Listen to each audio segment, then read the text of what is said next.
Tem um ditado que diz que só quebra pratos quem lava pratos. Só sofre acidente quem dirige um veículo e a frota brasileira tem milhões desses veículos e às vezes motoristas não tão bons. Se você de alguma forma se envolver num acidente de trânsito ou você é empresário, tiver algum dos seus motoristas que se envolver num acidente de trânsito, eu recomendo que você assista esse vídeo até o final, porque nós vamos ter orientações relevantes de como proceder caso você ou um de seus empregados se envolva num acidente de automobilístico.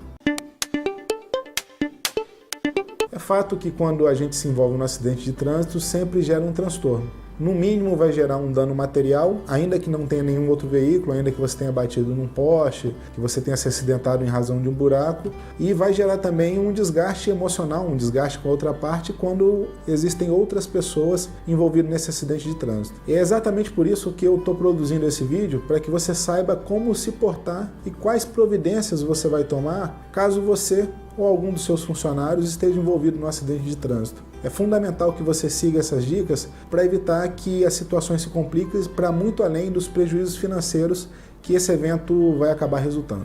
A primeira questão, a gente precisa separar os acidentes de trânsito entre aqueles que têm vítimas e aqueles que não têm vítimas. Nos acidentes de trânsito que não ocorreram nenhuma vítima, em que o dano é puramente patrimonial, as pessoas não tiveram nenhuma lesão corporal leve ou não houve lesões corporais mais graves ou até mesmo morte, a minha primeira recomendação é que você não tenha necessidade sequer de chamar a polícia. Até mesmo porque a orientação da própria Polícia Militar, se o acidente acontecer em perímetro urbano ou da Polícia Federal, se acontecer em rodovias federais, é que você somente acione a autoridade policial caso exista a comprovação de que houve alguma vítima, de que alguém vai precisar de uma assistência ou um socorro. Se esse não foi o seu caso, a minha primeira recomendação é que você utilize o seu celular para poder fazer fotos e filmagens da dinâmica do acidente. Tire diversas fotografias da placa do veículo, dos danos que aconteceram, do local, de eventuais placas de pare, de vários ângulos possíveis para ficar demonstrado qual foi a dinâmica em que o acidente aconteceu.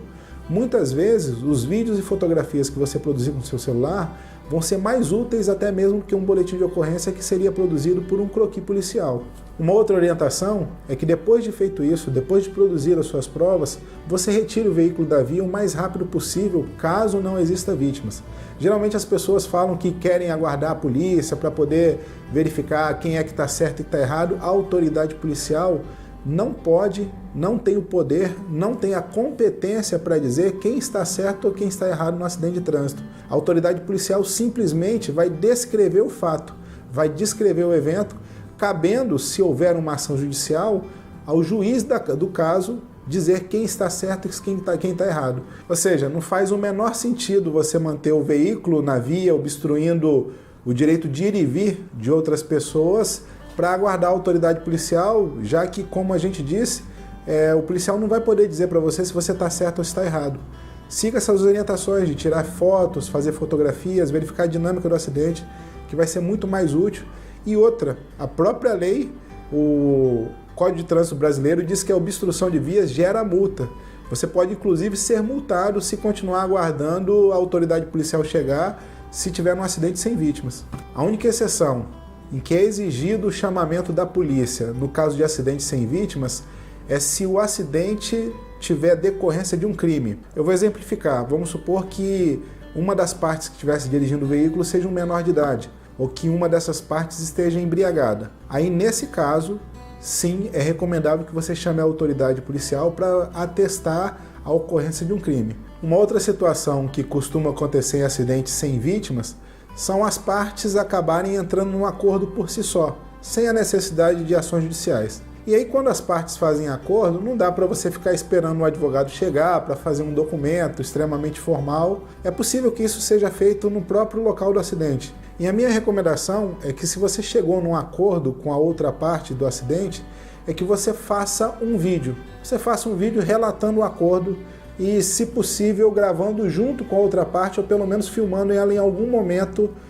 concordando sobre esse acordo. Então, como é que você faria esse vídeo? Olha, eu acabei de sofrer um acidente no dia tal, no horário tal, na rua tal, a parte, quem está envolvido é fulano de tal, é João, é José, é Maria, e a placa do veículo dele é esse, a placa do meu veículo é aquele.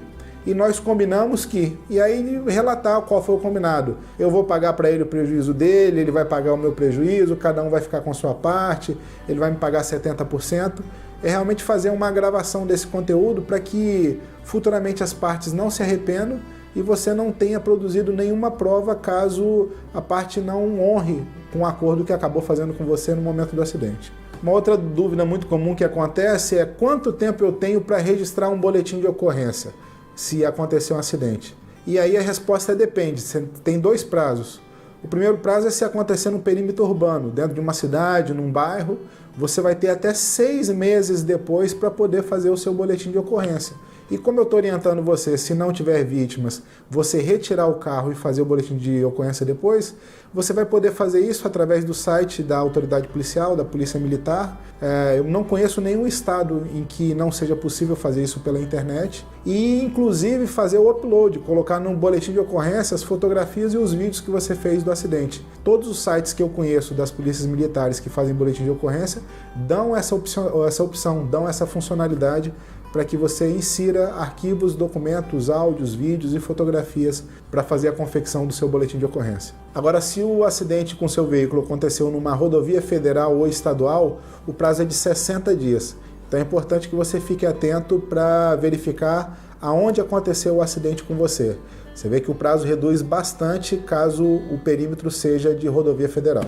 Uma última orientação, caso você vai fazer o seu boletim de ocorrência de modo online, é que você pegue a maior quantidade de informações possíveis da parte contrária, incluindo os dados pessoais e a placa do veículo que se acidentou junto com você.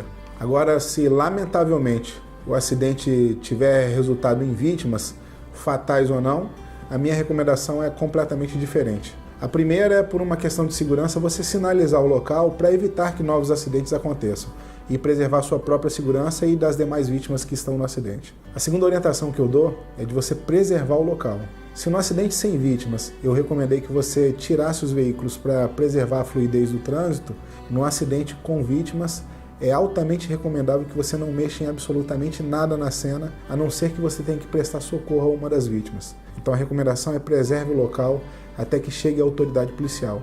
Enquanto isso, também é possível você produzir as provas com fotografias e vídeos, mas não sem antes dar prioridade a prestar assistência e socorro às vítimas que necessitarem. Essa orientação vai inclusive se de alguma forma você estiver completamente errado no acidente, se você tenha causado o acidente por uma falha sua, por uma ação ou omissão, inclusive se você estiver alcoolizado, porque o artigo 301 do Código de Trânsito Brasileiro coloca como a possibilidade de excludente de flagrante ou de fiança no caso de você ter prestado socorro ainda que você esteja alcoolizado. É muito pior a orientação de evadir-se do local, porque aí sim você vai responder, além das multas e penalidades que a lei impõe, você vai responder penalmente pelo crime de evadir-se do local, que vão com detenção de 6 meses a 12 meses mais multa. Por fim, a minha última orientação é mais psicológica do que jurídica, porque ela vai ter reflexos no meio judicial. É você sempre que possível manter o gerenciamento do seu estado emocional. A pessoa que fica muito ansiosa, muito nervosa, ela não consegue ter o discernimento para seguir todas as orientações que eu passei, e elas são fundamentais caso, em decorrência desse acidente, a situação seja litigada num processo judicial. Se para você esse vídeo foi relevante, eu convido você a se inscrever no nosso canal. Semanalmente nós produzimos conteúdo com a intenção de transformar a vida e o negócio das pessoas através do direito e da justiça. Eu aguardo você no próximo vídeo. E agora mais uma prestação de serviços do Hoje em Dia, e eu chamo a sua atenção para esses números que vamos apresentar para você. Só nos primeiros 6 meses deste ano foram registrados mais de 94 mil acidentes de trânsito apenas no estado de São Paulo. Isso representa mais de 500 acidentes por dia. E muitas pessoas ainda não sabem o que é correto e o que não se deve fazer após um acidente. Para orientar os cidadãos, o Departamento Estadual de Trânsito, o DETRAN, listou os principais cuidados e procedimentos em caso de acidente. Veja. Num acidente de trânsito, a primeira recomendação é manter a calma e verificar se existem vítimas. O espaço do acidente deve ser sinalizado com pisca-alerta aceso e a utilização do triângulo no mínimo 30 metros de distância. Em casos com pessoas acidentadas, é preciso acionar os serviços de emergência conforme a necessidade. Anote os números: Polícia Militar 190, Polícia Rodoviária Federal 191, SAMU 192 e Bombeiros 193. O local do acidente deve ser preservado e os feridos não devem ser movimentados. Em casos sem vítimas, é preciso retirar os veículos da via e anotar todas as informações necessárias para o boletim de ocorrência. O BO de acidentes em rodovias estaduais pode ser feito direto no site da Polícia Militar. Nas outras vias, o documento pode ser elaborado no portal da Polícia Civil. Quando os veículos não podem sair do lugar, os serviços de trânsito das prefeituras, como por exemplo o CET em São Paulo, devem ser acionados para retirá-los das vias e evitar risco de novo acidente. Vale lembrar que em casos com vítimas fatais, condutores embriagados ou danos ao patrimônio público, os veículos não podem ser removidos. É preciso realizar perícia e aguardar a liberação dos órgãos policiais. Algumas posturas do motorista após o acidente podem resultar em multa e até processo judicial. Omissão de socorro, por exemplo, é uma infração gravíssima e pode render multa de R$ 957,70 e 7 pontos na carteira. Deixar de retirar os veículos em acidente sem vítima é considerado uma infração média, com multa de R$ 85,14 e 4 pontos na CNH. Condutores, passageiros e pedestres podem solicitar a indenização do seguro DPVAT. O pedido deve ser feito à seguradora responsável pela administração desse seguro. Condutores, vocês são recém-habilitados, pegaram a carteira de habilitação provisória há pouco tempo, resolveram ir para o trânsito mesmo sem treinar os fundamentos, talvez até empurrados por alguém que está tão empolgado quanto vocês por terem conquistado a CNH e se envolve em um acidente. E agora? O que você vai fazer?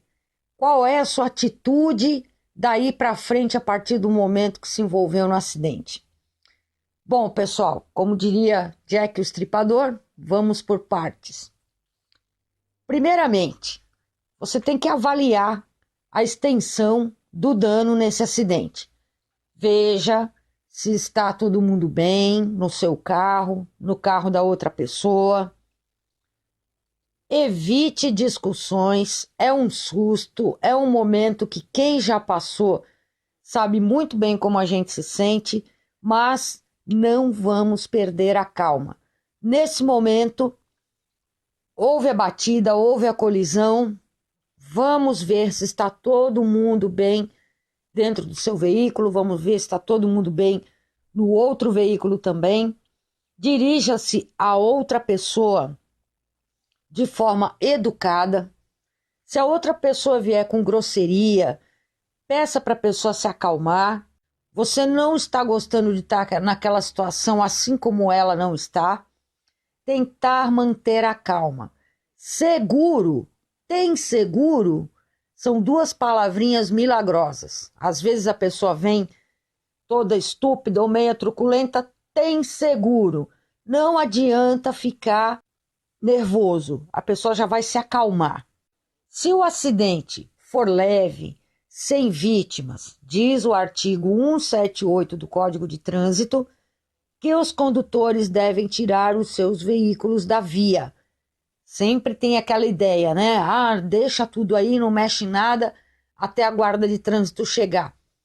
Nas principais cidades do país, a guarda de trânsito não é obrigada a vir atender acidentes que não tenham vítimas, que sejam só danos materiais. Entre em acordo com outro condutor, vamos tirar o veículo da via. Coloca num lugar que é permitido estacionar, tira de lado, vamos garantir a fluidez do trânsito. Se o veículo não puder sair do lugar, sinalize, pegue lá, se você tiver um cone no carro, ou se não tiver, pegue o triângulo, coloque o triângulo alguns metros para que as pessoas vejam, saibam com antecedência que ali teve algum acidente, está sinalizando algum acidente. Muito cuidado. Às vezes as pessoas presenciam um acidente, querem ajudar e acabam provocando o outro. Não fique se expondo na via. Se não teve vítimas, retirem seus veículos dali, assegurem a fluidez. Se for acidentes com vítimas, tem que chamar a guarda de trânsito, o serviço de trânsito da sua cidade. Se tiver a vítima, avalie, veja. Não é para ficar lá examinando a vítima, mas veja, parece que está bem, não houve corte, não houve sangramento, alguma coisa assim, providencie, chame o corpo de bombeiros. Aqui o procedimento é chamar o corpo de bombeiros e a guarda de trânsito. Veja qual é o procedimento correto, procure se informar na sua cidade para saber como é. Tem vítima? Não mexe em nada, não tirem os veículos da posição em que estão. Sinalizem, coloquem lá o cone, peçam para as pessoas sinalizar, para tirar os curiosos do caminho.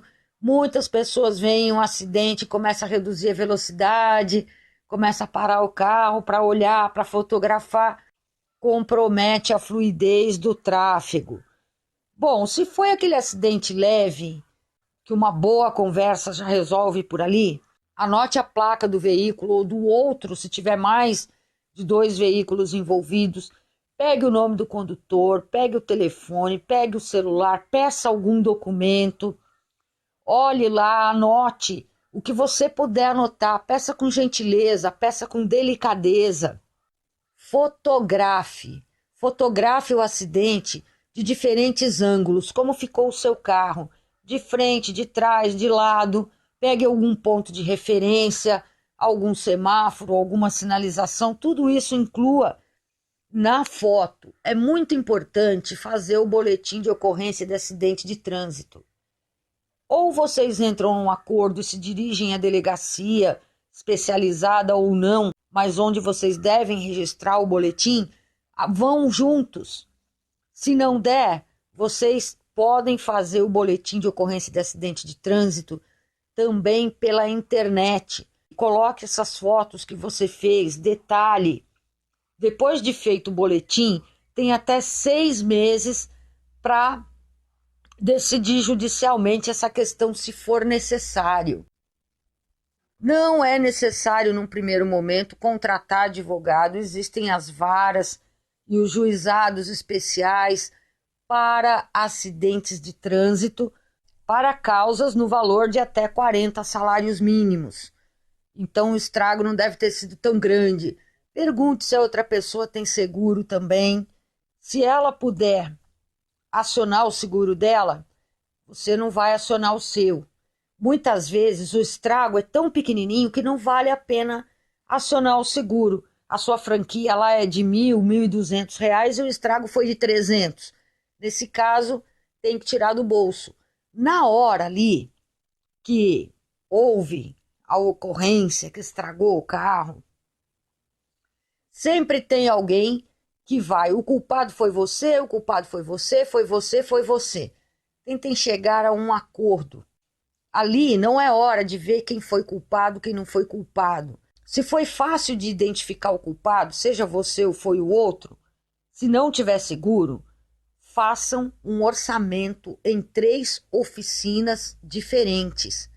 Não deixem para a pessoa ir lá escolher a oficina que ela quer que você leve o carro para consertar. Sugira também uma oficina, peça 3 diferentes para garantir a isenção. Infelizmente tem muita gente que tem uma índole meio duvidosa, né? Acaba fazendo outros consertos no carro que não tinha nada a ver com a batida, ou então coloca outras peças, ou faz exigências. Tem que ser uma coisa imparcial, para que ninguém saia prejudicado. Registre o boletim de ocorrência. As seguradoras aceitam o boletim de ocorrência virtual, sem problema nenhum. Não saia desembolsando e pagando aquilo que a pessoa pediu. Entrem num acordo, troquem telefones, conversem, busquem uma forma de resolver o problema, numa negociação ganha-ganha. Sempre procurem resolver com calma e tranquilidade. Não se deixem intimidar por carteiraços. Eu sou advogado, o meu irmão é advogado, isso, aquilo é advogado, ou não sei o quê, ou é juiz, ou é policial, ou não sei o quê. A lei é para todos. Vamos chegar a uma composição, vamos conversar. Ninguém gostaria de se envolver em um acidente. Muitas pessoas perguntam, Márcia, eu vou perder a minha PPD, eu não vou pegar a minha carteira definitiva porque eu me envolvi num acidente? Eu vou levar multa se eu me envolvi no acidente? A coisa não é bem assim. Cada um será responsabilizado na sua parte por aquilo que fizer. Mas isso não significa que você, além do prejuízo do acidente, você será autuado. Algumas questões são mais sérias, por exemplo, atropelar uma pessoa em cima da faixa porque ainda não tem o controle dos pedais, não tem multa para atropelar em cima da faixa, já é uma questão penal. Vai responder na esfera da justiça, vai ser aberto um inquérito e tal. Para outros acidentes, não. Você não vai perder a sua PPD porque se envolveu num acidente, mas depende do acidente. Existem acidentes com grande violência que você já tem suspenso o direito de dirigir ali mesmo. Já é aberto um processo administrativo no Detran para suspensão do direito de dirigir, mas ainda assim você vai passar pelo devido processo legal, tendo oportunidades de defesa ao longo do processo administrativo. Nesses casos pode complicar, mas se é um acidente de pequena monta, é um acidente ou só uma colisão com danos materiais, se não tiver vítimas, façam o boletim de ocorrência na delegacia ou façam virtual. Se tiver vítimas, danos maiores, chamem o socorro, tratem de sinalizar bem o local, mantenham a calma. Não adianta ficar discutindo com a pessoa que se envolveu, com o carona, não adianta ficar discutindo com os outros populares que estão ali. Não perca seu tempo querendo explicar e dizer e acontecer. Mantenha a sua calma, fique tranquilo, faça isso na esfera certa, procure resolver da melhor maneira possível. Mantenham a calma, evitem brigas de trânsito, evitem provocações. Se vocês se sentirem ameaçados de alguma forma pelo outro condutor, procurem um local seguro, peçam para fazer uma ligação telefônica, encontre lá um orelhão, ligue lá do seu celular de um local seguro, chame a polícia militar, porque daí já é caso de ameaça, de agressão, tem que ter o policiamento ali para poder resolver essa questão antes que parta para as vias de fato. Espero ter respondido as dúvidas de vocês com relação a isso, ao envolvimento em acidente. Se ficou alguma coisa por responder, façam uso aí dos comentários, dos espaços para comentários aqui no vídeo, em outras páginas que esse vídeo for veiculado.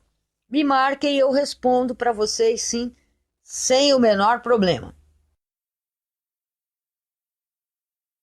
Olá, eu sou Henrique Lima, advogado, estamos aqui no canal Compartilhando Justiça e hoje eu quero falar com você sobre um assunto muito interessante que é relacionado aos direitos das vítimas de acidente de trânsito. O que acontece? Nós recebemos muitos, centenas de e-mails e eu vejo que muitos dos questionamentos estão relacionados ao quê? A pessoa que sofreu um acidente de trânsito. Então eu falei, olha, eu vou preparar um vídeo onde eu já vou abordar mais ou menos todos os mais comuns direitos dessas pessoas. É claro que eu posso fazer um vídeo mais para frente do acidente de trabalho, do acidente de consumo, de outros. Mas hoje o nosso objetivo é falar com você ou com um parente, um familiar que sofreu um acidente de trânsito. Então vamos lá ver o que nós vamos abordar hoje. Eu selecionei 4 aspectos, tá bom? Nós vamos falar sobre a indenização, que o culpado pelo acidente tem que pagar, os direitos que essa vítima do acidente de trânsito pode ter perante o INSS, o pessoal pergunta muito sobre isso, a questão do seguro obrigatório, uma explicaçãozinha rápida, e a questão do seguro contratado, que também as pessoas fazem, as vítimas ou os familiares costumam fazer essas perguntas, tá bom? Então vamos começar? Esse aqui é apenas um índice que eu preparei, agora nós vamos entrar em cada um desses aspectos. Primeiro, indenização a ser paga pelo culpado ou pelo responsável pelo acidente. A primeira pergunta que deve ser feita nesse aspecto é: de quem foi a culpa? Isso é crucial, isso é fundamental. Muitas vezes existem acidentes em que a pessoa nos procura falando assim, do Brasil inteiro, a gente recebe e-mail, recebe ligações de vários lugares e as pessoas chegam e falam: doutor Henrique, eu tenho direito a uma indenização? Daí a gente faz o quê? Tem que analisar de quem foi a culpa.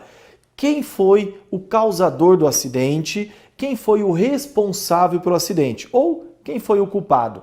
Então existem várias situações em que, infelizmente, o próprio culpado foi quem está na pior. Por exemplo, a gente atende muito problema de motociclistas, né? A pessoa que está na moto indo trabalhar, ou às vezes num momento de lazer, e acaba sendo atropelada, tem uma colisão, e daí ela fala: eu quero uma indenização. Só que quando vai avaliar o boletim de ocorrência, às vezes ela foi a culpada. Então, primeiro caso, a gente tem que avaliar de quem foi a culpa. O que é muito frequente a gente atender? Preste atenção, existem milhares de possíveis dinâmicas, mas o que é mais comum, que a gente atende com frequência? A questão, por exemplo, da placa de pare. A placa de pare tem demais, que é o motociclista está lá na preferencial e daí vem um condutor de um veículo distraído no WhatsApp, no YouTube, no telefone e acaba passando direto numa placa de pare. Daí esse é um caso clássico que acontece com muita frequência. É óbvio que quem desrespeitou a placa de pare nesse caso, essa pessoa é a culpada. Outro caso que é muito comum também é quando envolve a questão do semáforo, né? O sinaleiro, né? O sinal. Poxa, para quem que estava vermelho o semáforo? Isso é um problema que tem que ser provado daí na justiça.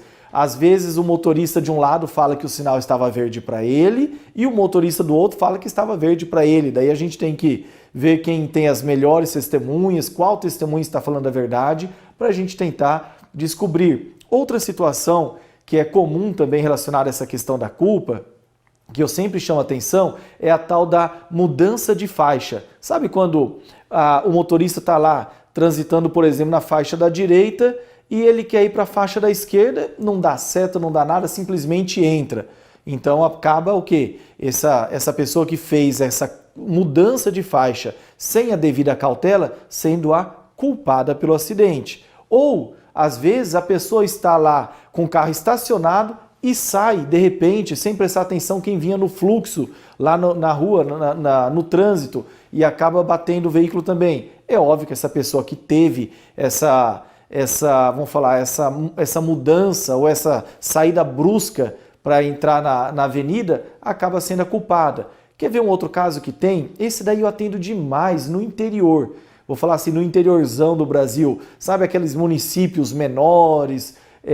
As capitais são mais sinalizadas, mas nesses municípios menores é muito comum que acidentes causados por falta de sinalização, onde às vezes em quebra-molas, infelizmente acontece muito. Tem um quebra-molas que ele nem está pintado e nem tem aquela sinalização vertical, aquela sinalização de antecedência, né, avisando que tem um quebra-molas, e de repente alguém está lá. Quem é da cidade acaba sendo acostumado, mas a pessoa que é de outra cidade vai visitar aquele lugar, acaba o motoqueiro, por exemplo, o motociclista acaba atropelando o quebra-molas, perde o controle e cai e se machuca. Isso é algo que acontece. Então, nesse caso, a pessoa fala: não, a culpa é do próprio motociclista. Negativo. Se houve falta de sinalização, o problema é do poder público, daí a indenização é contra o município. Às vezes pode ser contra o Estado, se é uma rodovia estadual, ou contra a União, se é uma rodovia federal. Da mesma forma, já que estamos falando dessa questão da culpa da administração pública, da mesma forma quando há buracos na pista. As pessoas acham, tem um buraco, é uma fatalidade. Negativo, o poder público tem a obrigação de manter as vias em condições adequadas de uso. Então, buracos também têm responsabilidade de quem? Do poder público, né? Do Estado, vamos falar do governo, como as pessoas costumam dizer. Então, preste atenção. É muito importante a gente verificar de quem foi a culpa pelo acidente. Mas enfim, vamos falar aqui. Ok, a culpa não foi, vamos falar assim, do motociclista ou do ciclista, né? Eu pedalo, então vou puxar a sardinha para o ciclista. O ciclista sempre está certo. A gente sabe que não é bem assim. Mas às vezes não foi, às vezes foi o motociclista que estava lá andando e de repente um carro passou direto na placa de pare e pegou ele. Então, esse é apenas um exemplo. O que essa pessoa pode ter direito? Nós vamos falar agora das indenizações. Mas, antes eu ainda quero abordar o seguinte: quem vai pagar essa indenização? Por que eu coloquei esse tópico? Mas, doutor, o que o senhor quer dizer com isso? Às vezes, a gente entra com ação não apenas contra o motorista do veículo que desrespeitou a placa de pare, no nosso exemplo, mas o dono do veículo, que às vezes não é o mesmo que o motorista, ele também pode ser responsabilizado. Emprestou o carro para o amigo acabou causando um acidente. O dono do carro vai responder. Às vezes a pessoa estava dirigindo a serviço da empresa, da empregadora dela. A empresa vai responder pelo acidente. O carro, às vezes a pessoa tinha um seguro. Daí fala, mas quem que vai pagar? É a seguradora desse veículo ou é o próprio motorista? Quando ela contrata um seguro, é justamente para isso, para dar essa garantia. Agora, se ele contratou um seguro num valor muito baixinho de apólice, por exemplo, 10 mil, 20 mil, às vezes a seguradora vai pagar a parte dela, que está no contrato, e o motorista e o dono do carro acaba pagando o quê? A diferença, porque muitas vezes as indenizações podem ser de valores bem superiores ao da apólice. Então, assim, por isso a pergunta, quem vai pagar a indenização?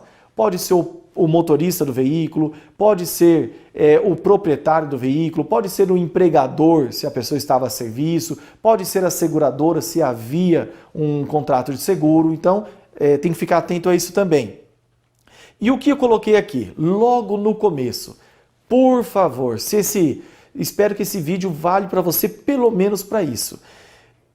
Cuidado ao fazer acordo com o causador do acidente. Olha, o que a gente vê de situação em que a vítima está lá, fragilizada, no hospital, vamos fazer uma brincadeira triste, né, que acontece muito, está lá com a perna para cima, com aquele, o pessoal chama de gaiola, aquele Lizarov, né, quebrou a tíbia, quebrou o fêmur, está lá numa situação difícil.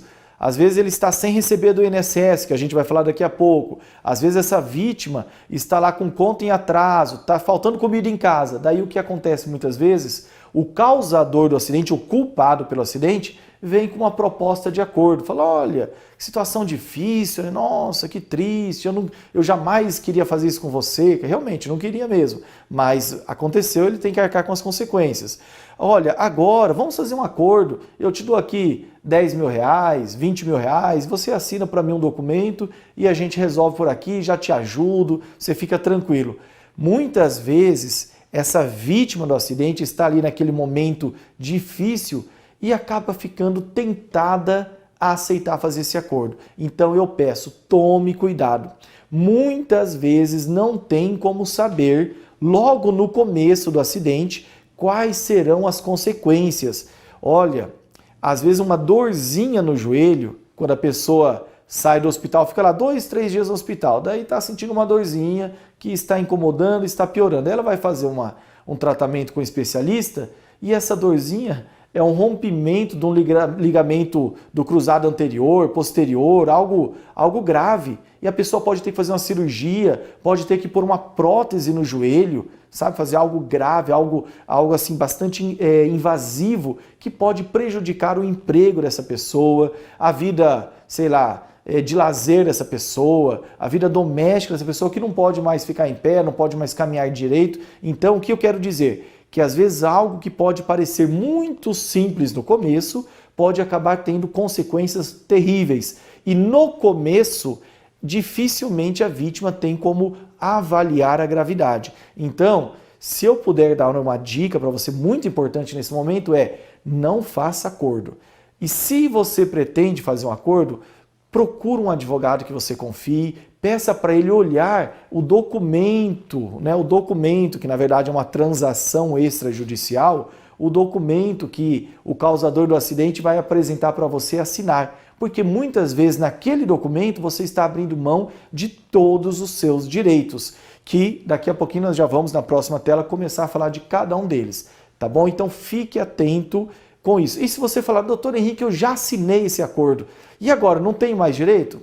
Depende. Existem casos em que a gente analisa o documento assinado e vê que ainda dá para discutir alguns direitos, e existem casos que não tem mais o que fazer. Então fique atento a isso, tá bom? Vamos continuar nosso vídeo dando mais dicas para vocês, informações sobre os direitos das vítimas de acidentes de trânsito.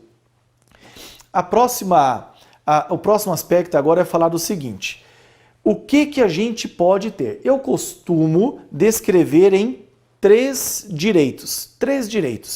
Primeiro, danos morais. Eu coloquei aqui em segundo, ressarcimento de todos os gastos. E terceiro, indenização por aquilo que deixou de ganhar. Eu vou explicar cada um deles, calma lá. Na verdade, o 2, que é o ressarcimento de gastos, e a questão do que deixou de ganhar, que é a pensão, eles são meio misturados. A gente, no direito, chama de danos materiais. Mas eu fiz assim porque a minha ideia não é comunicar esse vídeo ao advogado, mas à vítima, a pessoa que está sofrendo, ao familiar da vítima, para ajudar, tá bom? Então vamos ver, danos morais, o que é isso? Aquela dor física sofrida, aquele abalo moral, abalo psicológico, aquela angústia sem saber como vai ser a vida depois que tiver alta, depois que terminar o tratamento, se vai voltar para o emprego e vai continuar desempenhando a função, se não vai perder o lugar, sabe, todo aquele medo, angústia, sofrimento, tudo isso entra dentro dessa parte dos danos morais. E o que é o dano moral? O juiz vai determinar um valor em dinheiro, em espécie, em pecúnia, que a gente fala no direito, para que, de alguma maneira, compense toda essa dor e esse sofrimento. Como que é o valor, doutor Henrique? Isso é difícil a gente falar. Mas assim, eu vou falar valores média, a gente atua bastante nisso, então vou falar média, e é claro que pode ser muito maior ou muito menor. Por exemplo, uma lesão muito simples, às vezes quebrou o braço, colocou um pino, não, colocou gesso, tal, sarou. Foi temporário, ficou lá, 60 dias sem trabalhar. O juiz, no caso desse, vai dar, 10 mil, 8 mil, 15 mil reais. Agora, não foi o braço, né? Foi o cotovelo, ou o braço inteiro, foi o cotovelo. O motociclista estava lá, caiu de moto, lesionou o cotovelo ou o joelho, por exemplo. Já vai ter um reflexo na vida profissional dessa pessoa. Foram exigidas, por exemplo, algumas cirurgias, 2, 3 cirurgias, sessões de fisioterapia. Daí o médico lá na frente, porque nesse processo será feita uma perícia médica, né? Lá na frente esse médico fala que é uma lesão permanente, então as indenizações já mudam bastante. O juiz já pode dar, vamos falar, muito bonzinho com o causador, com o culpado pelo acidente, pode dar lá 20, 30 mil, mas nós temos decisões de 200 mil reais, o juiz determinando pagar 200, 100, 80 mil reais. Por quê? Porque entende que uma lesão permanente, o causador, o culpado pelo acidente vai desembolsar uma quantia, uma grana ali, vai pagar, ok? E essa vítima daqui 30, 20, 40 anos vai estar ainda sofrendo as consequências. Por isso, um valor muito superior, né? Agora, e no caso de morte? No caso de morte, eu vejo decisões falando de 80, de 150, de 200 mil reais. Daí você pode falar, mas doutor Henrique, é o mesmo valor de uma sequela, de uma lesão permanente? Na justiça acaba sendo avaliado assim. Às vezes eles determinam para um caso de morte, um valor até inferior a uma invalidez permanente. Por exemplo, uma pessoa se torna cadeirante por causa de um acidente.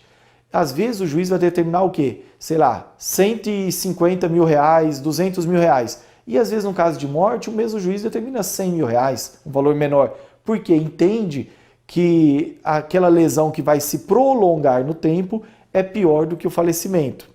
Concorde ou não, eu estou falando como é na justiça. Eu não vou dizer que eu concordo com esse ponto de vista, porque só quem perdeu um familiar sabe também qual é o sofrimento, e quem ficou com uma lesão permanente sabe também qual é o sofrimento. Então é muito difícil falar se está certo ou está errado, mas eu estou te dizendo média de valores, tá bom? Não quer dizer que você vai ganhar isso, ou que não pode até ganhar mais que isso. O que é importante nesse caso?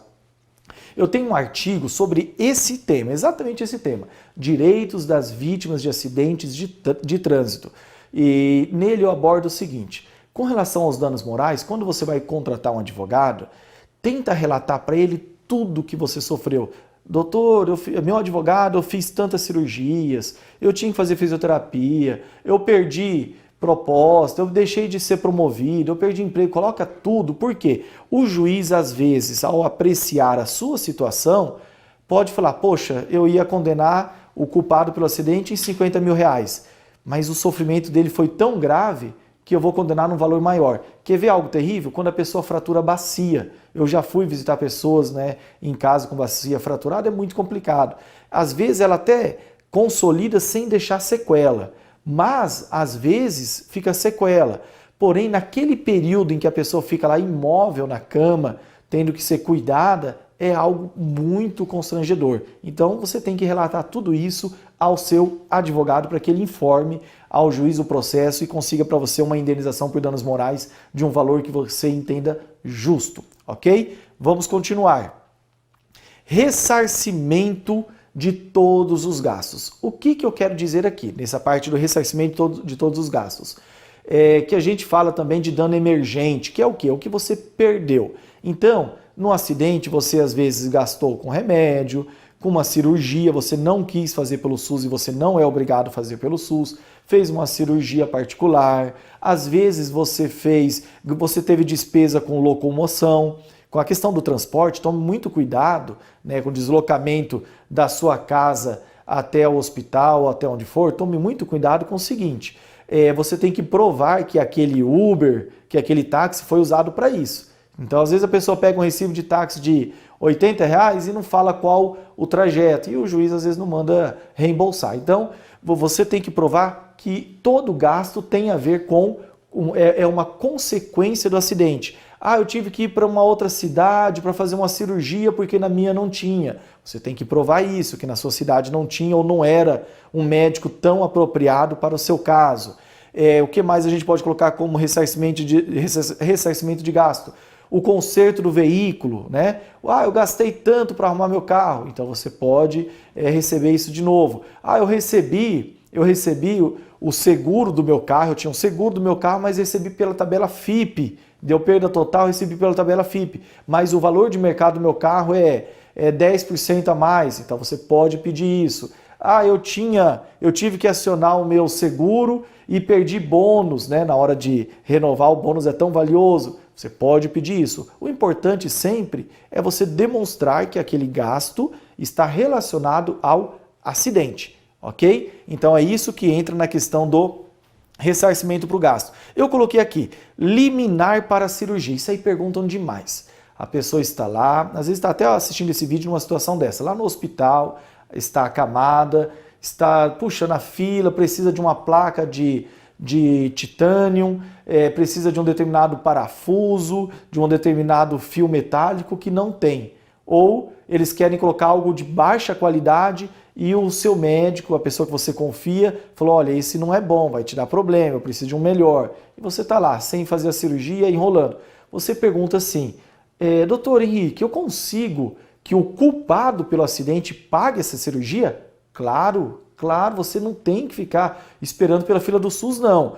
Mas, para conseguir essa liminar, né, que a gente chama hoje de tutela de urgência, essa liminar não é tão simples. Você precisa, em primeiro lugar, imagina que se você é juiz e vai condenar uma pessoa, vai determinar que uma pessoa pague um valor antes de ouvir essa pessoa e antes de analisar se foi culpado ou não. Então você vai tomar um monte de cautela, né, para tomar uma decisão tão drástica. Então o que precisa? Primeiro, tem que ficar muito clara, ou pelo menos assim, uma boa probabilidade que a culpada pelo acidente é a pessoa que você está processando, né, que você entrou com ação. Quando que a gente vê isso? Por exemplo, um caso difícil, semáforo vermelho. Sempre que tem ação envolvendo semáforo vermelho, é difícil a gente falar no começo, que é certeza. Por quê? Porque às vezes a nossa testemunha fala que é certeza, que viu, não é que ouviu falar, ela viu, mas depois a testemunha do outro lado chega e fala, não, eu também vi, eu estava dentro do carro, eu estava na esquina tomando uma água de coco e vi o acidente. Então daí fica dos dois lados, cada um falando que tem razão. Porém, às vezes igual eu falei no começo, né, uma placa de pare. Às vezes é uma placa de pare e está evidente que o veículo desrespeitou a preferencial, a placa de pare, e atropelou o motoqueiro, o motociclista. Então, nesse caso, eu posso dizer que é um caso evidente. Às vezes, igual nós falamos da questão do quebra-mola sem sinalização. Às vezes, uma situação dessa, você tira várias fotos, faz uma filmagem, sai numa matéria jornalística que ali realmente não tem sinalização e você consegue que o poder público tenha que providenciar essa cirurgia urgente. Então, você não é obrigado a fazer pelo SUS, tá bom? Então, muitas vezes, o proprietário do veículo que atropelou, que causou o acidente, pode ter que adiantar essa cirurgia, esse tratamento. E não é só para cirurgia, não. Eu coloquei cirurgia aqui, mas, por exemplo, você fala assim, doutor Henrique, estou aqui acidentado, eu não tenho INSS, eu não contribuía para a Previdência, eu tinha uma renda lá de R$3.000 por mês e a família depende de mim. A pessoa, vamos falar da placa de pare, que é bem evidente a culpa, né? Aqui esse vídeo não é para discutir culpa, quando é culpado, quando não é. Mas é o direito, uma vez demonstrada a culpa. Então vamos falar de placa de pare, que é o mais comum. Então, eu estou aqui, doutor Henrique, ganho R$3.000 por mês, minha família depende de mim e o culpado não quer me ajudar todo mês. Eu consigo que ele pague para mim uma pensão até eu terminar o tratamento? Claro, você tem direito. Tem que ver se ele tem condição. Mas se ele tiver condição financeira, até você terminar o tratamento, pode ser, contrate um advogado de confiança, um advogado que entenda desses direitos, pode ser que você consiga essa liminar, né, essa tutela de urgência, tá bom? Então, isso é muito importante. E agora, eu vou falar para você e você fala, doutor, mas e se eu já recebo do INSS? Eu vou falar no próximo, no item 2, que às vezes a pessoa tem direito também perante o INSS. E você fala assim, doutor Henrique, e se eu recebo do INSS? Eu vou ter direito de receber depois essa pensão? Não, vamos falar daqui a pouquinho, senão eu vou confundir aqui com vocês. Então vamos falar da liminar. Você pode conseguir, inclusive, a liminar para a pensão mensal, tá? Agora vamos falar aqui o segundo ponto, que muitas vezes é onde dá o valor mais alto da indenização. Talvez, não digo quase sempre, mas muitas vezes é onde vem um valor mais alto, que é o quê? A gente chama de lucros cessantes, lucro cessante, ou pensão, né? Ou dano daquilo que você deixou de receber no futuro. Isso é o quê? Imagina o seguinte, você sofre um acidente, a pessoa está lá, o nosso exemplo, a pessoa está lá no hospital agora, internada, lesionada, com uma sequela, ou tratando, vai fazer uma cirurgia, como que é a vida dela? Nós vamos falar que tem a consequência perante o INSS, no próximo item, mas ela também vai ter direito a uma pensão a ser paga pelo culpado pelo acidente, ou pelo responsável, né, a empresa que era empregadora do culpado pelo acidente, ou o dono do veículo, né, mas vai ser paga pelo culpado pelo acidente, essa pessoa vai ter direito a uma pensão. Como que calcula essa pensão? Suponhamos que essa pessoa ganhe R$5.000 por mês e quebrou lá o joelho e o fêmur, né? Então vou falar que esse tratamento, não sou médico, mas a gente costuma atender, então esse tratamento vai demorar aí 10 meses a 1 ano. Vai ficar 1 ano sem trabalhar para recuperar bem o fêmur e o joelho, né? Vai fazer fisioterapia e tal, em 10 meses ele vai se recuperar. Durante esses 10 meses, essa pessoa vai ter direito, na hora que o juiz determinar o valor da indenização, aos R$5.000 por mês. Então, 10 meses vezes 5 mil, 50 mil. Isso pelo período que ficou sem trabalhar.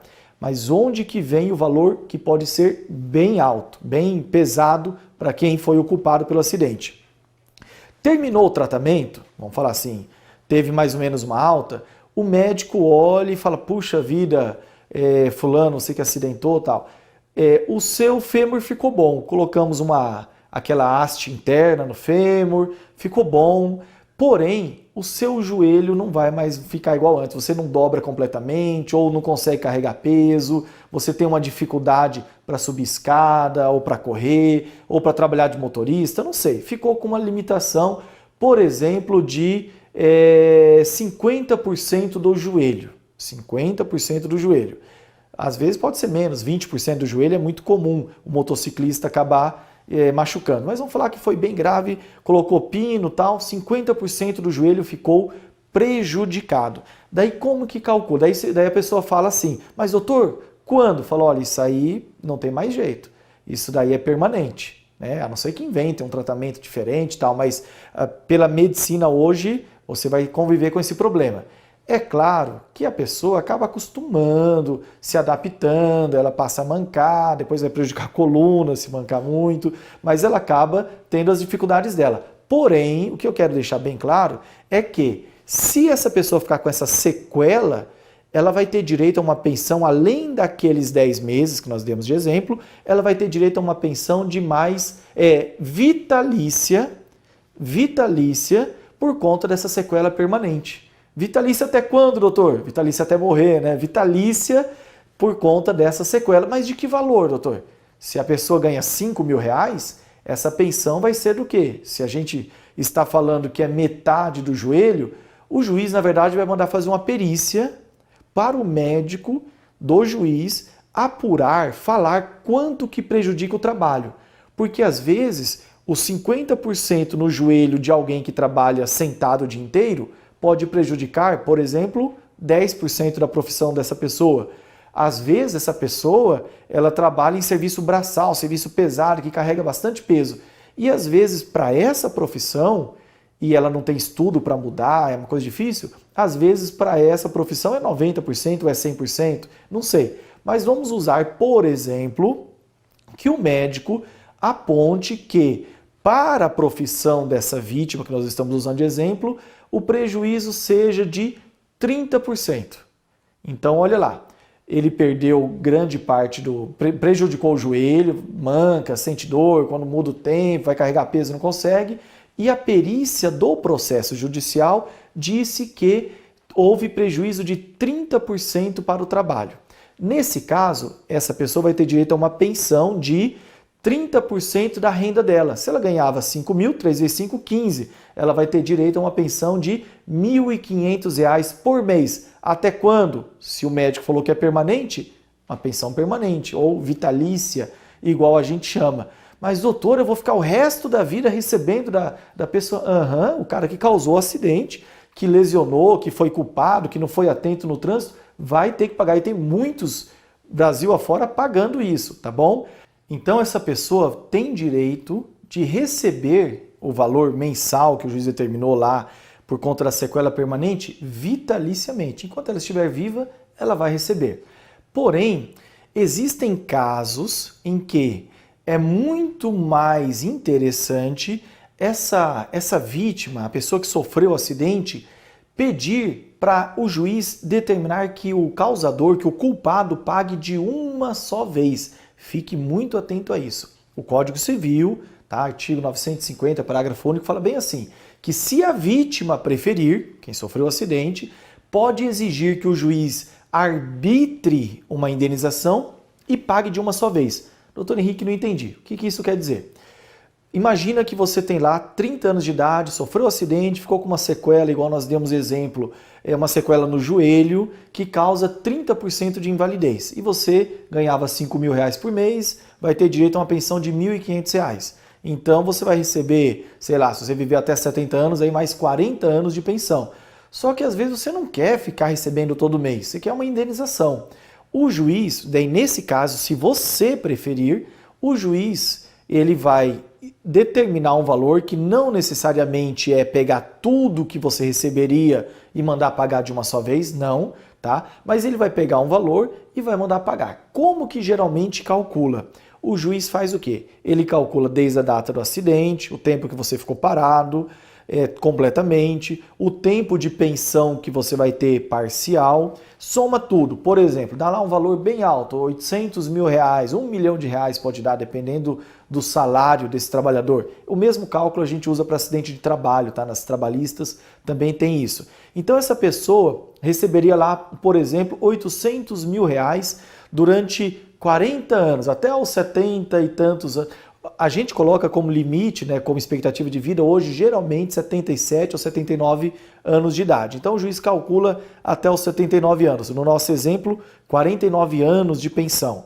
E daí o juiz calcula que deu 800 mil. Ele não vai mandar pagar 800 mil. O juiz, muitas vezes, coloca um redutor. Tem juiz que fala, vou abater 20%, vou abater 50%, porque ele vai pegar adiantado esse dinheiro, essa quantia. Tem juízes que usam uma tabela, que analisa quanto seria uma aplicação, enfim. Mas sempre, quase sempre, dá um valor bastante elevado. Então, fazendo agora, antes da gente encerrar, um apanhado. O que nós temos aqui?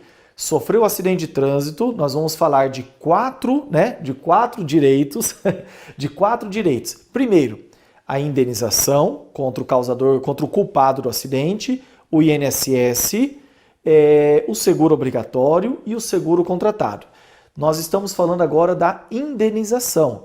E da indenização nós falamos de 3 coisas: danos morais, ressarcimento por qualquer despesa que foi causada pelo acidente e, terceiro, uma pensão por conta de a pessoa ter ficado sem trabalhar um tempo e às vezes até por a pessoa ter ficado com uma invalidez parcial, com uma limitação, tá bom? Então, contra o causador do acidente, ela pode ter direito a essas 3 coisas que eu expliquei para você. Joia? Vamos adiante. Direitos das vítimas de acidente de trânsito perante o INSS. Como que funciona? Eu até tenho um vídeo, tá? Vou recomendar você assistir, em que eu dou dicas para quem vai passar pela perícia do INSS. É bem interessante esse vídeo, eu recebo muitas, dá uma olhada lá, você vai ver como tem muitas perguntas, o pessoal interage. E um outro vídeo falando, cortou o INSS, o que devo fazer? Daí eu dou as opções, tá? Então vamos ver aqui.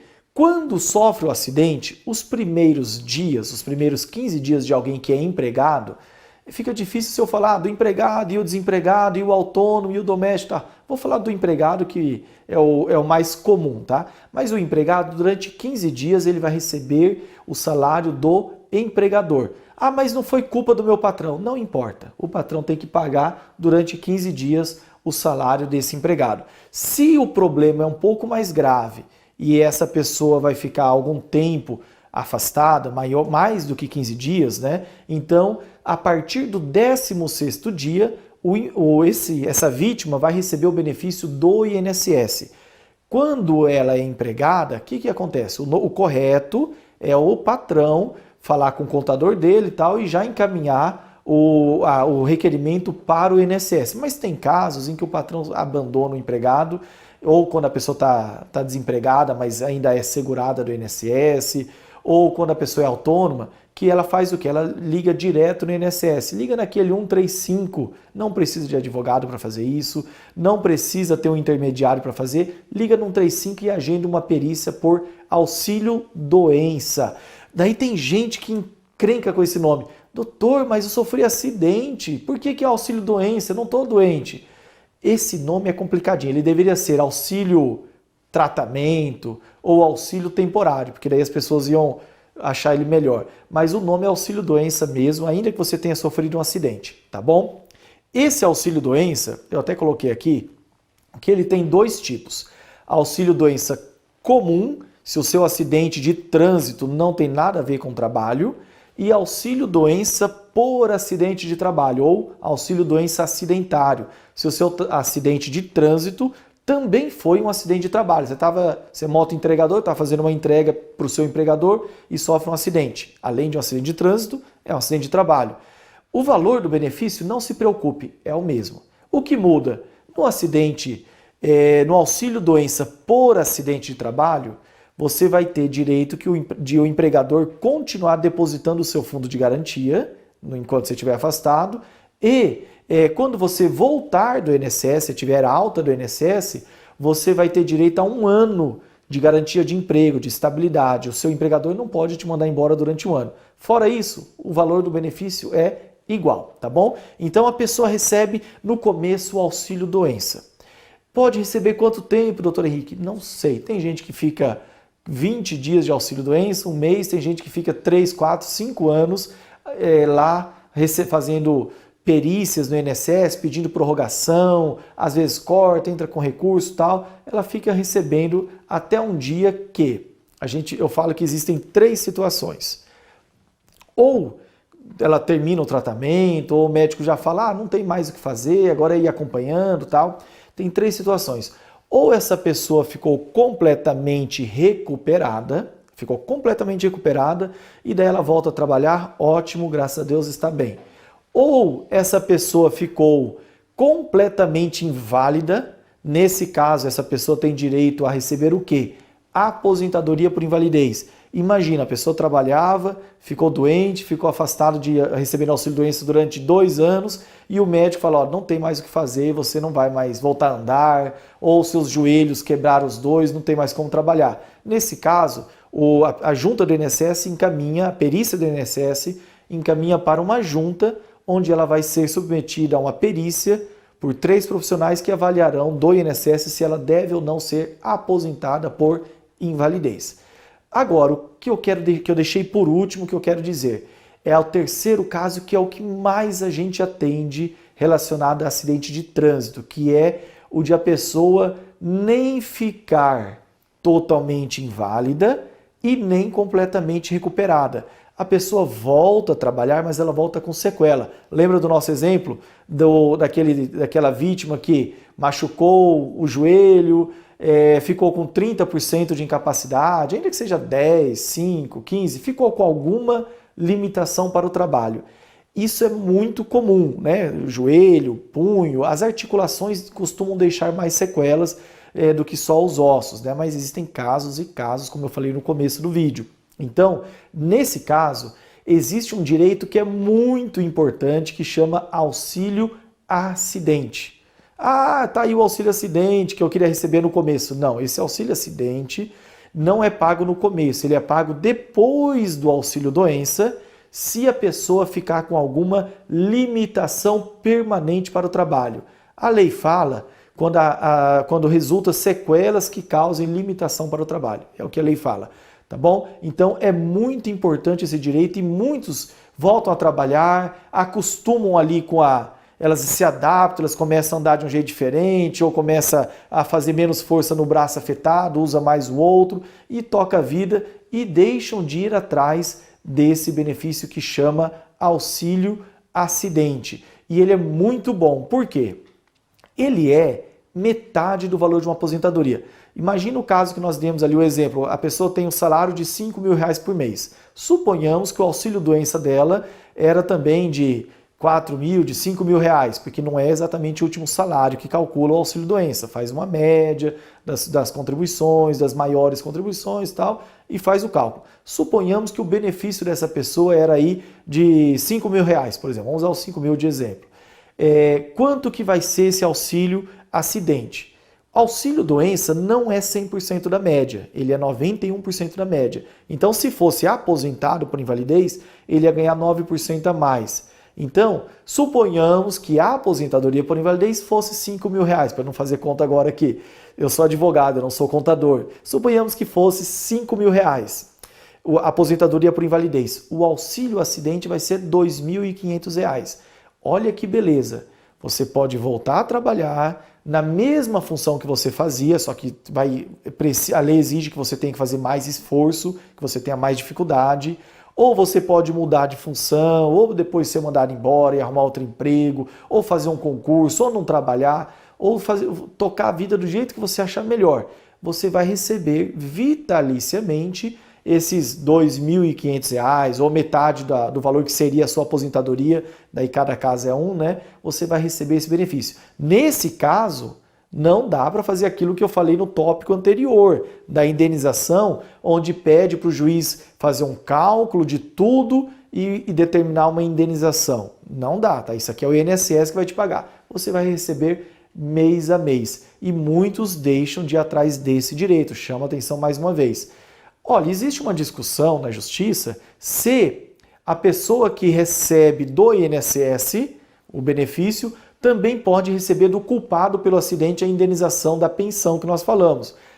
Felizmente, a maioria da jurisprudência, dos tribunais, os juízes entende que não tem nada a ver uma coisa com a outra. O benefício do INSS é porque ele contribuiu e a pensão é o culpado que tem que pagar. Por quê? Porque a lei, o Código Civil, fala que o ofensor indenizará o ofendido. Então, é ele que tem que pôr a mão no bolso e pagar. Não é o INSS que ele vai se aproveitar do INSS que aquela vítima do acidente de trânsito acabava contribuindo. Tá bom? Então, você pode receber do INSS e também do culpado. Mas receber os dois? Receber os dois, ok? Tá bom? Espero que tenha ficado claro com relação a esses direitos da vítima de acidente de trânsito perante o INSS. Auxílio-doença no começo, terminou o auxílio-doença, que é durante o tratamento, surgem 3 situações. Completamente recuperado, volta a trabalhar, não tem direito a nada. Totalmente inválido, fica, que é o caso aqui do meio aqui, ó, fica completamente inválido, aposentadoria por invalidez. Volta a trabalhar, mas com sequela, com dificuldade, com uma limitação, auxílio acidente. Não precisa ser uma sequela muito grande não, tá bom? Eu já tive um caso em que a vítima do acidente de trânsito perdeu, na perícia apurou, parece que 3% de invalidez por causa de uma lesão no punho. Eu acho que o perito da justiça, do juizado federal na época, quis prejudicar ele, sei lá o que foi, que eu acho que era bem mais grave, mas falou, não, 3%, só para achando que o juiz não ia dar. Daí o juiz não deu, porque achou que era mínimo, não deu auxílio acidente, nós recorremos, e o tribunal falou, a turma recursal falou, não, a lei que trata do auxílio acidente não coloca grau. Qualquer grau de limitação já justifica o auxílio acidente. Espero que isso tenha ficado claro, porque é muito importante, tá bom? Vamos passar aqui. Seguro obrigatório. Esse daí já é bem batido, as pessoas conhecem bastante, né? Aconteceu o acidente. 3 coberturas existem. Primeiro, questão da morte, R$ 13.500 a família vai receber. A questão da invalidez permanente, total ou parcial, até 13.500, porque nem sempre é 13.500, e a questão do reembolso por despesa médica de R$ 2.700, até R$ 2.700.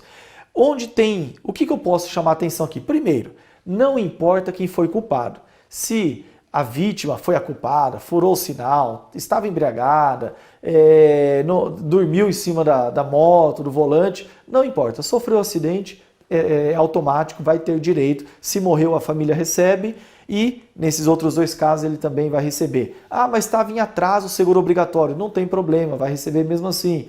Ah, CNH vencido ou não tinha CNH, não tem problema, vai receber mesmo assim, ok? Onde que costuma dar, as pessoas fazem perguntas, aí dá questionamento. No caso de invalidez permanente, total ou parcial. Por quê? Porque ele é até 13.500. Então, a pessoa pede o DPVAT, ela vai passar por uma perícia. Por exemplo, o nosso amiguinho do joelho. Eu falei para vocês, salvo engano, que ele ficou com 50% de sequela no joelho, de limitação no joelho. Sei lá, não dobra o joelho, ou não consegue carregar peso, algum motivo. Existe uma tabela que se chama tabela da SUSEP, em que ela tem percentual para cada parte do corpo. Então, se é o joelho, essa tabela prevê que é 20%, salvo engano, o valor da cobertura para o caso de lesão no joelho. Só que o 20% é se for perda total ou grave do movimento do joelho. Então, nós falamos em 50%, né, no nosso exemplo. Então, 50% de 20%, 10%. No caso, provavelmente esse segurado vai receber, essa vítima de acidente vai receber 10%, 1.350 a título de invalidez permanente total parcial do DPVAT. É claro que, onde que tem discussão aqui? Costuma-se entrar com ação judicial falando que não concorda com o valor arbitrado na perícia. Falar, olha, me pagaram 1.350, mas não foi só meu joelho, foi a perna inteira. Ou não foi só 50% o prejuízo do joelho, foi 100%. Ou eu não posso mais trabalhar. E nesse caso, na justiça, o juiz vai determinar fazer uma perícia médica com especialista de preferência, e esse perito vai dizer se a invalidez é maior ou não, ou se é aquilo mesmo que a seguradora já determinou, tá bom? Reembolso de despesas, vale a dica, guarda comprovantes de que era necessário, prontuário hospitalar, exames, receitas, notas fiscais, para mostrar o que? A gente chama de nexo, provar que aquela despesa foi por causa do acidente, tá bom? E até R$ 2.700 a pessoa pode ser reembolsada, ok? O DPVAT é mais comum, né? Agora eu quero falar de um outro ponto que é fundamental. Preste atenção, seguro contratado. Por favor, atente-se a isso. O seguro contratado, muitas pessoas têm esse seguro e não vão atrás. E qual é o problemaço disso? As pessoas falam, doutor Henrique, eu não sabia tal. O problema é que o prazo para cobrar ele é de 1 ano. Ó, lá na indenização eu não falei o prazo. A indenização por danos morais, materiais, pensão contra quem causou o acidente é de até 3 anos para entrar com a ação. Se é contra o poder público, daí a gente joga até 5 anos o prazo para cobrar.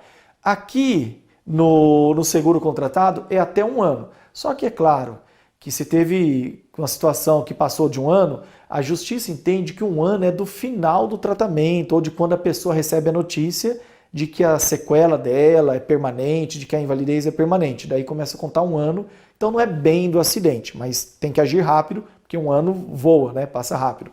Vamos ver aqui. Quem pode ter esse seguro que eu digo para vocês que muitos desconhecem? Sabe quando tem pessoas que contratam um seguro. Eu, por exemplo, tenho um seguro com o meu corretor de seguros, então eu tenho uma apólice, eu tenho um certificado, tá? Eu sei que tenho seguro. Geralmente, essa pessoa vai atrás e recebe, essa não costuma dar problema. Agora, onde costuma dar algum probleminha? Sabe aquele que o gerente do banco, você pede um empréstimo, um financiamento, e o gerente fala, olha, compra aqui um seguro de mim e tal, me ajuda a bater a meta e tal. Então, às vezes, essa pessoa paga um seguro e nem se lembra. Quando ela paga mensalmente o prêmio é aquilo que paga mês a mês para a seguradora, quando ela paga mês a mês ali descontado na conta corrente, ela lembra que tem. Só que muitas vezes o prêmio é pago anualmente. Então a pessoa paga uma vez por ano lá, sei lá, R$400, 300 e esquece que tem um seguro. E daí o que acontece? Nesse caso, a pessoa pode ter um seguro e receber um valor que muitas vezes é interessante aí. Outro caso, às vezes a pessoa foi lá e fez um financiamento e embutiram um seguro, que a gente chama de seguro prestamista, que é o quê? Se sofrer um acidente, morte, algum problema, esse seguro quita as parcelas, quita uma parte ou totalmente o financiamento. Então isso é muito importante. O seguro que tem demais, seguro contratado pela empresa, tá? Para todos os empregados. A gente chama muitas vezes de seguro coletivo ou seguro em grupo. Por exemplo, os funcionários de bancos, geralmente eles, né, têm um seguro em grupo, um seguro coletivo. Se eles sofrerem qualquer acidente, eles vão receber. Tem bancos que descontam uma parte do prêmio do seguro, do valor da conta corrente. Por exemplo, o Itaú desconta da conta corrente do seu empregado. Geralmente 1 ou 2 apólices, né? Então tem que ver lá cada caso. O Bradesco, ele tem o seguro também dos funcionários, mas ele não desconta da conta corrente. E às vezes o funcionário nem lembra que tem seguro, mas tem. Por quê? Porque a empregadora paga o valor integral do prêmio. Então, e daí nesse caso, ele até esquece que tem o seguro. Então fique atento, ok? Onde que eu vejo problema muitas vezes com esse seguro? Que eu falo assim que é um absurdo. Eu dei exemplo do banco, mas o banco, as pessoas são, às vezes, elas vão lá, elas são do mercado financeiro, então elas sabem que tem um seguro, elas vão atrás. Mas imagina aquele trabalhador mais braçal, ou aquele trabalhador que não é tão atento à questão bancária, à questão de seguro, e ele sofre um acidente. Ele sabe, ele ouviu dizer muitas vezes que a empresa tem um seguro para os empregados, mas ele não sabe, isso é muito comum, tá? Ele não sabe o valor do seguro, ele não sabe qual cobertura tem, ele não sabe como que descobre, daí ele pergunta no RH. Isso eu falo que é um absurdo, né, que fazem. Pergunta no RH e a mulher do RH pega e fala, não tem nada aqui não tem seguro. Por quê? Muitas vezes o empregador, o dono da empresa contrata para os trabalhadores, só que eles contratam o seguro para caso o trabalhador se acidente trabalhando. Porém, olha a questão, olha como é importante isso. Esse seguro, muitas vezes, ele não é limitado a acidente envolvendo o trabalho, mas é um seguro que fala acidente. E daí, seja por trabalho, seja um acidente doméstico, seja um acidente esportivo, seja um acidente de trânsito, não importa o acidente, esse trabalhador vai ter direito de receber a indenização. Só que às vezes ele vai lá, pergunta na RH e a empresa oculta essa informação. Pode ser por uma falta de informação da própria funcionária do RH, do departamento pessoal, ou às vezes até uma má fé da empresa que não quer que o trabalhador saiba dos direitos, porque tem medo que possa depois entrar contra ela, sendo que às vezes ela não tem culpa nenhuma, não teve nada. Então, às vezes a gente encontra muito essa dificuldade. Daí tem que fazer uma notificação para a empresa, às vezes até entrar com uma ação contra a empresa de exibição de documento para que ela forneça as informações desse seguro, tá bom? Vamos continuar aqui. Quais as principais garantias do seguro contratado? Existem vários tipos. O que a gente mais vê? Igualzinho o DPVAT, não há diferença. A gente mais vê morte, invalidez total por doença, invalidez permanente, total ou parcial por acidente. Qual que é a diferença? O total por doença não é o caso da nossa vítima de acidente de trânsito. A pessoa ali que nós demos exemplo que machucou o joelho numa queda de motocicleta, numa placa de pare que o veículo não respeitou. Mas existe a garantia, indenização por invalidez permanente. O médico falou que o problema no joelho é permanente, não vai voltar, vai sentir dor sempre e tal. Total ou parcial? No caso do joelho, parcial, igual nós usamos de exemplo, permanente por acidente. Então, foi um acidente de trânsito, entra nisso. É muito comum ter essa cobertura. E alguns têm a cobertura também de reembolso de despesas, tá bom? Então, isso é o básico, é o que a gente mais vê. Se você ouvir dizer que a empresa tem um seguro, ou você fez um seguro em algum momento, provavelmente tem essa cobertura, ok? Como que calcula a indenização do seguro no caso de sequela? Semelhante ao exemplo que eu dei antes. Tem uma tabela, que é a tabela da SUSEP, que a gente chama, não tabela de invalidez, e essa tabela apura, por exemplo, do joelho que nós falamos lá, 20%. Amputou a perna, né? Deus me livre, uma coisa tão grave, amputou a perna. Ela prevê 70% de invalidez. Então tem casos que, quando tem o acidente, é calculado de acordo com essa tabela. Onde que tem as discussões judiciais aqui? Primeiro, o Código do Consumidor fala que toda cláusula que restringe direitos tem que ser informado previamente ao consumidor. E essa tabela é uma cláusula que restringe direito. Você foi lá querendo receber, por exemplo, 100 mil do seguro e eles te pagam 20 mil. Não, é que tem uma tabela. Antes de eu falar, você nem sabia que tinha essa tabela. Então, muitas vezes a gente anula essa tabela, afasta ela na justiça porque você não foi previamente informado.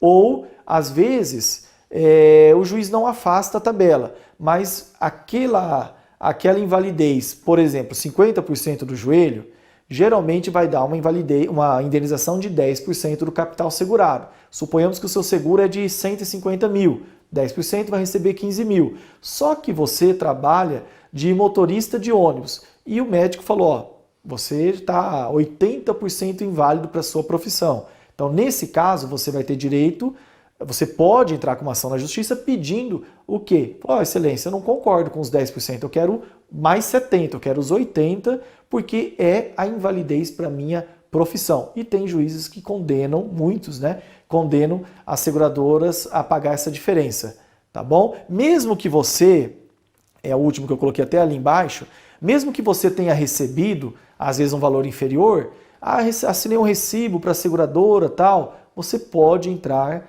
discutindo e pedindo essa diferença. É diferente do que eu falei lá no começo, no item 1, né? Há um bom tempo atrás, que nós falamos sobre não assinar acordo direto com o causador, com o culpado pelo acidente. Aquele acordo é perigoso, tá? Aquela transação extrajudicial. Agora, esse com a seguradora é mais fácil a justiça afastar, tá bom? Dicas finais. Como eu falei no começo, acidente de trânsito também pode ser acidente de trabalho, acidente de consumo, né? Foi um acidente de trânsito, ok, o que foi? A moto quebrou, tinha acabado de sair da revisão, a moto nova. Opa, além das consequências do acidente de trânsito, pode ter alguma coisa contra o fabricante, o prestador de serviços, então fique atento que pode ter direito diferente. É um acidente de trabalho, opa, pode ter direito a uma questão de estabilidade, pode ter alguma coisa contra o empregador também, tá? Nesse vídeo, óbvio que eu não ia abordar tudo que existe nessa questão dos direitos das vítimas de acidente de trânsito, mas eu tentei falar um beabá, o básico, para que essa pessoa se sinta, ela sofreu um acidente, ela está lá sofrendo ali com tratamento, às vezes até internada, está passando ali um momento difícil da vida dela, ela assistindo esse vídeo, o meu objetivo é que ela assista esse vídeo e fala, poxa, eu sei que direito que eu tenho. Então o beabá, ela está bem, vamos falar, munida de informações, tá bom? Cuidado, outra dica, ao assinar documentos, que eu já falei para vocês, hoje com o processo digital, a gente atende clientes, né? Eu atendo clientes com o meu escritório em todo o Brasil. E a gente percebe que em muitos lugares, principalmente onde há menos informação, as pessoas acabam assinando documentos, fazendo acordo. O cara foi lá, ficou às vezes com um problema gravíssimo, às vezes no cotovelo, nunca mais vai poder trabalhar de pedreiro e aceitou R$5.000 de indenização, quer dizer, é uma barbaridade, né? Em alguns casos a gente consegue discutir, outros não, tem que ver cada situação. Tá joia?